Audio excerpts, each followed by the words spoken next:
Let's go, girl.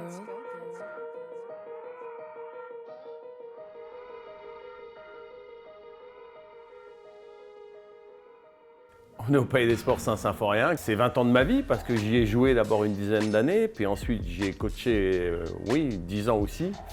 Et c'est une salle mythique pour le handball lorrain, pour le handball tout court aussi, parce que c'est vrai qu'il y a toujours eu du monde dans cette salle. C'est une salle qui est très sonore.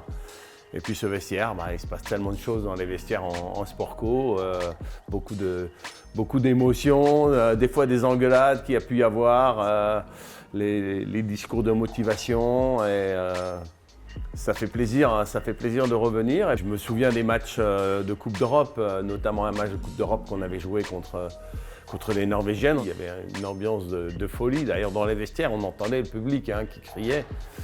C'était vraiment chaud bouillant, quoi. Mais il y a eu tellement de speech. Il faut savoir aussi que quand je jouais, j'étais entraîné par mon frère, donc c'était quand même assez particulier. Et après, quand j'ai coaché, j'entraînais ma femme. Enfin, des histoires de famille et des souvenirs inoubliables. Donc j'ai entraîné la SPTTMS filles. Et la troisième saison, en 1989, on a été champion de France et ça a été le début du succès. Les titres, il y en a eu pas mal dans cette salle. Il y a eu 89, 90, 91, 94, 95. Puis après, il y a eu presque une dizaine de titres de champion de France dans cette salle. Dans la première période, je pense que les deux éléments marquants, c'est la finale du championnat du monde en Norvège, à Lillehammer, devant 12 000 personnes, le roi de Norvège. On n'était pas attendu à ce niveau-là, on les a poussés en double prolongation. On a perdu, mais on a fait un match extraordinaire et c'est certainement le match fondateur de la réussite de l'équipe de France. 4 ans plus tard, on a obtenu le premier titre de champion du monde. Alors c'est toujours un événement fantastique, d'autant plus fantastique que le scénario était incroyable puisqu'on perdait de 7 buts à 7 minutes de la fin. Et elles ont fini par remonter, nos joueuses, elles ont égalisé à la dernière seconde et elles ont gagné les prolongations. Ça a été le premier titre et bien évident que quand on s'investit dans un sport et que c'est toute sa vie, devenir champion du monde, c'est toujours un moment fantastique, extraordinaire. La deuxième période, à partir de 2016, elle a été très prolixe parce qu'on a fait beaucoup de médailles. On a quand même gagné 4 fois, on a gagné 2 mondiaux, 17-23, on a gagné l'Euro 18 qui était très important pour nous parce qu'il était qualificatif pour les Jeux et puis surtout parce qu'il avait lieu en France. Et on a été champion d'Europe à Bercy, dans la salle pleine. Ça a été là aussi un très grand match contre les Russes. Et puis bien sûr, le point d'orgue, certainement, c'est qu'on a été champion olympique. On a été champion olympique en 21 à Tokyo, mais surtout depuis que je suis revenu en 2016, on a fait les 3 finales des Jeux olympiques. On en a perdu 2, mais on en a gagné une. Et il faut quand même retenir la régularité de l'équipe dans toute cette période, où on a quasiment tout le temps été en demi-finale. On a été une seule fois, on n'a pas été en demi-finale, sinon on a été constant, on a fait des médailles et on a été quasiment toujours présent à la fin de la compétition. Ouais, ça a été une réussite extraordinaire. Ceux qui ont le plus réussi leurs Jeux olympiques, c'est le peuple français en fait, les Français ont rempli les salles, ils ont beaucoup encouragé, mais ils sont restés extrêmement sportifs. C'était vraiment la fête et la joie, comme souvent dans les Jeux olympiques. En fait, les gens qui viennent aux Jeux, ils sont d'abord supporters du sport en général, avant d'être supporters de leur équipe.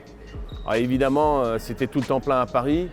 Et après, on était très attendus à Villeneuve d'Ascq parce que c'était une jauge à 28 000 personnes, avec beaucoup de billets à vendre. Mais la quasi-totalité des billets ont trouvé preneur. Et nous, pour nos matchs, il y avait une ambiance fantastique à partir du quart de finale.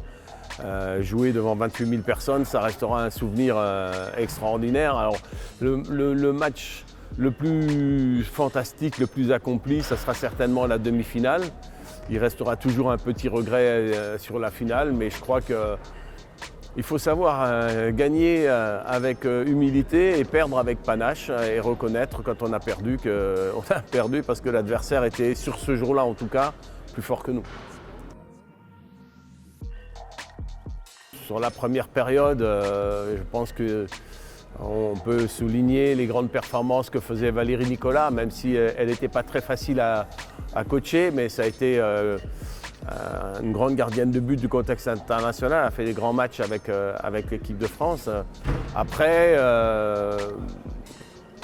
j'ai été beaucoup marqué par Amandine Leno, qui était vraiment une gardienne fantastique et puis qui a beaucoup travaillé dans le groupe, notamment sur la fin, sur la qualité de la vie de groupe et la qualité de ce qu'elle pouvait faire tout ensemble mentalement. Et je pense qu'aujourd'hui, la capitaine Estelle Zemenko était aussi une joueuse à part, une fille très intelligente qui est brillante dans son approche de l'ensemble des choses importantes pour l'équipe, le jeu et le mental de l'équipe. Donc c'est quelques joueuses qui m'ont marqué effectivement.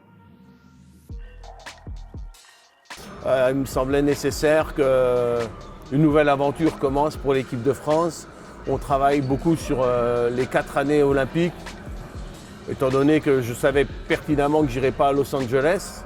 Il n'y avait aucun intérêt à ce que je continue 6 mois ou 1 an, c'était pas la bonne solution. Il faut que Sébastien maintenant il prenne l'équipe en charge et qu'il ait du temps pour pouvoir travailler. Il y a beaucoup de travail. Et moi je suis content d'avoir arrêté, très content d'avoir arrêté. C'est une passion, c'est très prenant, mais il arrive un moment où on est un peu moins en forme peut-être et aussi qu'il faut s'occuper de soi. Et passer à la dernière étape de sa vie. À chaque moment de sa vie, il y a des choses importantes à faire. Et aujourd'hui, j'ai aussi envie de profiter de la vie, profiter du temps libre.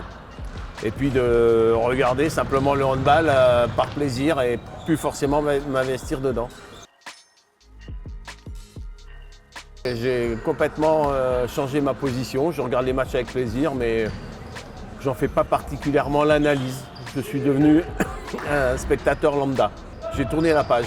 J'ai pas de mélancolie du tout par rapport à ce que j'ai fait ces dernières années. Au contraire, je suis très très content d'avoir pris cette décision.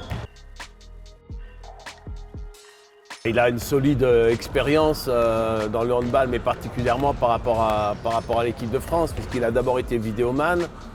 Et ensuite, à partir de 2016, il est devenu adjoint. C'est quand même un long parcours. Il a accumulé beaucoup de connaissances, beaucoup d'expérience. C'est quelqu'un de très intelligent, très investi.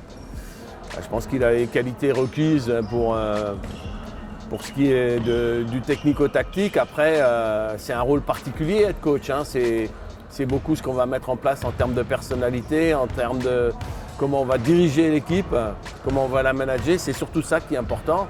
Et il va falloir qu'il s'y mette vite parce que, bien sûr, le monde du handball est un monde très exigeant. Et on ne nous pardonne pas souvent grand-chose quand ça ne gagne pas.